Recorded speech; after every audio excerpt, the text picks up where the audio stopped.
అందరికీ నమస్కారం. నేను ఈరోజు చెక్కలు చేస్తున్నానండి. అందు గురించని 2 కేజీల బియ్యం పిండి తీసుకున్నాను. బటర్ కరిగించుకుంటున్నాను.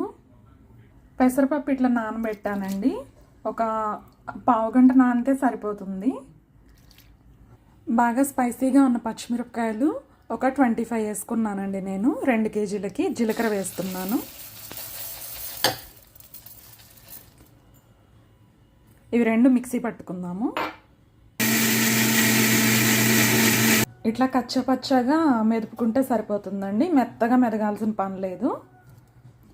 పచ్చిమిరపకాయలు, జీలకర్ర మిక్చరు, కరగపెట్టుకున్న వెన్న, బటర్ అన్నమాట. మీ దగ్గర వెన్నపూస ఉంటే వెన్నపూస కొంచెం మెట్టు చేసుకొని వేసుకున్నా సరిపోతుంది. ఇందాక మనం నానబెట్టుకున్నాం కదా ఆ పెసరపప్పు, ఒక చారడు ఉప్పు కూడా వేస్తున్నానండి.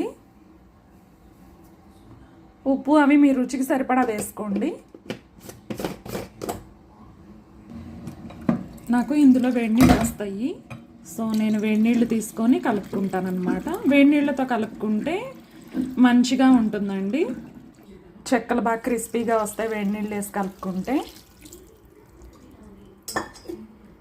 చెక్కల పిండి ఇట్లా కలిపి పెట్టుకున్నాను నేను. చిన్న చిన్న ఉండలు చేసుకొని ఇట్లా మనం పూరీ ప్రెస్లో పెట్టుకొని ఒత్తుకోవాలన్నమాట. ఇట్లా ప్రెస్ చేసామంటే చూడండి చెక్కలు ఇట్లా వస్తాయి.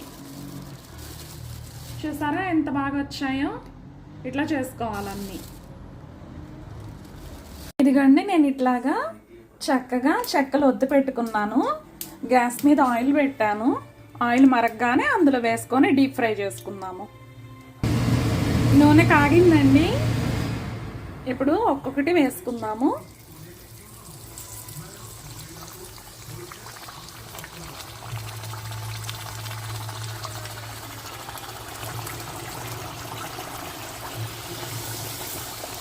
చూసారా చెక్కలు ఎట్లా పైకి తేలుతున్నాయో? నూనె చక్కగా కాగిన తర్వాత వేసుకుంటే అట్లా మంచిగా పైకి తేలుతాయి. మరిన్ని వేసుకోవచ్చు, ఒకదాని మీద ఒకటి పడినా కానీ ఏం కాదు. కొంచెం ఇట్లా కలుపుకుందాము. కాస్త కదిలిస్తున్నాను కొద్దిగా. ఇదిగోండి నూనె చప్పబడింది కదా, ఇప్పుడు తీసేసుకోవాలన్నమాట. ఇట్లాగా నూనె చప్పబడిందంటే చెక్కలు చక్కగా కాలనీ అని అర్థం.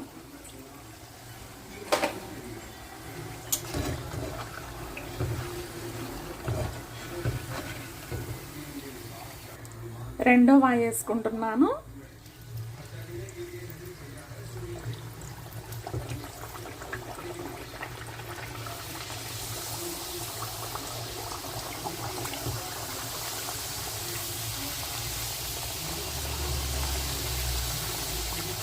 చెక్కలన్నీ రెడీ అయినాయండి.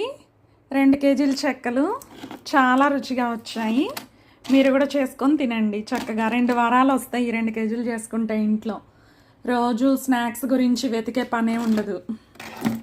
ఎంత బాగా వచ్చాయో అసలు.